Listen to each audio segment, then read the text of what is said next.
What's up everybody, Phil Bleckman with Barbend.com, and today we are going to discuss the community town hall between the director of training at CrossFit, Nicole Carroll, and the new owner and CEO, Eric Roza. This is the first community town hall that they have held since Eric Roza acquired the company officially. It is going to become a quarterly event, so they're going to have a community town hall to answer the community's questions, tell everyone about the plans of the company moving forward. They're going to do that every quarter, and today we're going to break down what happened at the first one. So here are some of the topics that were discussed. They talked about the internationalization of CrossFit. They talked about CrossFit's overarching vision under Eric Roza. They talked about the CrossFit Open schedule. They talked about the best practices for affiliates and non-affiliates, gyms in general, to handle the COVID-19 pandemic, how to open those gyms back up. They talked about diversity, equity, and inclusion. They talked about how CrossFit plans to help underserved communities. They also talked about the future changes and potential changes for the affiliate model that weren't working before. And they talked about professional opportunities within CrossFit to get more athletes to be able to make a living doing CrossFit as their profession. So before we jump into all of that, what you have to do is smash the subscribe button. We've talked about this. Come on, you know you gotta smash that subscribe button. You know you gotta stay up to date on all things CrossFit, like right now, powerlifting, weightlifting, strongman, all the good stuff about all of the strength sports. Barbend's got it, and you're gonna wanna stay up to date. So the first major topic discussed at this community town hall was the internationalization of CrossFit. They were posed with a question from an English affiliate owner who said that it feels as though CrossFit oftentimes is the United States and then everybody else. And Roza was prepared to answer this question. He said that he tries to think on a global perspective, and then he says that there's going to be a big internationalization of CrossFit going forward under his leadership.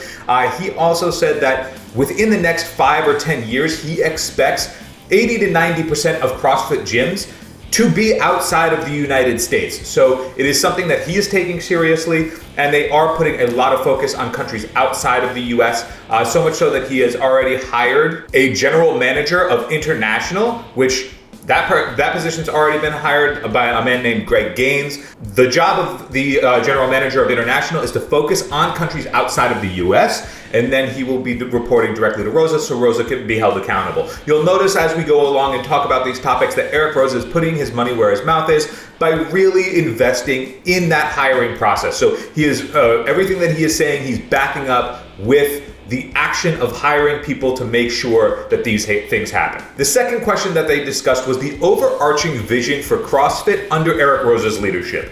And Eric Roza said that this is really the mission statement. He said, quote, "CrossFit will be the world's leading platform for health, happiness, and performance." Now, what do those things mean? Those are pretty broad words, but he broke it down for us in the town hall. He said health was defined as being free of pain with better longevity. He said performance is being able to do the things that are important for an individual and to get better at them over time.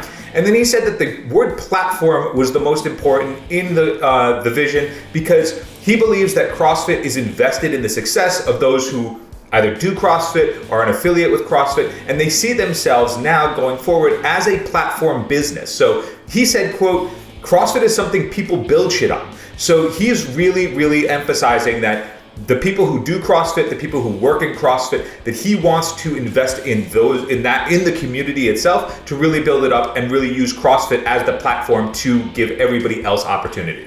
The first big news, the first thing that felt like breaking news in this town hall was when they were posed a question about when the CrossFit Open is going to be. And Roza right off the bat said that it will take place again in February and March of 2021. So that's the big news when it comes to that question, is that the CrossFit Open will be in February and March, and it will cohesively lead to the CrossFit Games, which will be later in the year in 2021. The reason for pushing the CrossFit Games back is so that they can use all of the opportunities available to them to give more people opportunities to qualify. Tagging on that is a small discussion about regionals versus sanctional events. So when it came to regionals and sanctionals, Roza said that he received about split feedback on which people liked and which was more preferred.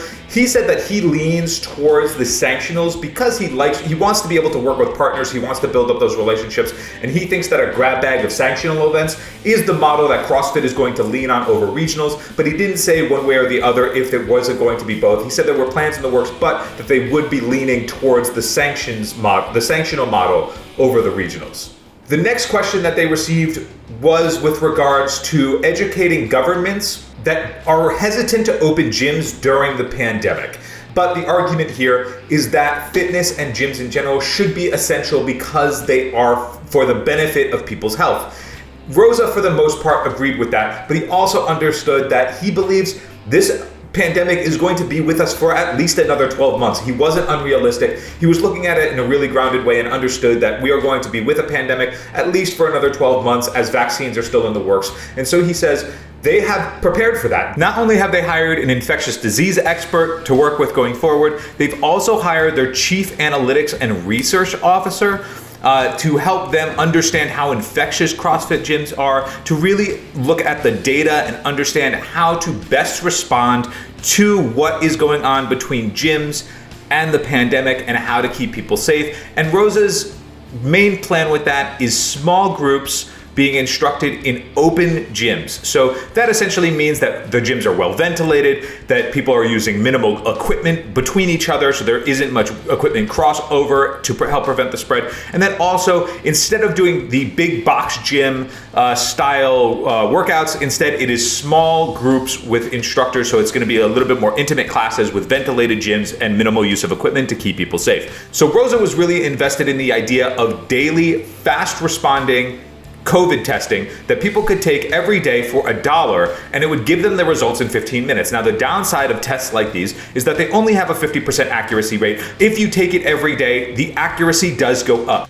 But it is something that he is looking at and he is invested in, and he really seemed committed emotionally and financially. He did say 7 figures worth of spend in getting something like this to help CrossFit gyms open and stay open and be safe for their members. Now, the board of directors at CrossFit is in the works on establishing an RX fund for COVID to help gyms financially who have had to struggle with gym closures due to the pandemic. Roza said that they are still working out the details of what that fund is and what that fund will look like, but he said that we can expect to hear more details about it, more concrete details about it within the next 2 months. The next topic of discussion in the town hall was diversity, equity, and inclusion that has been at the forefront of everybody's mind, especially during this transition period where Roza has acquired the company. He has already hired a head of culture and inclusion within CrossFit, a woman named Trish Gerlitz, and she will be reporting directly to Roza so that everybody knows that when it comes to diversity, equity, and inclusion, that Roza should be held accountable, and he plans to make sure that the company is held accountable, and he's doing so with this new position, the head of culture and inclusion in CrossFit.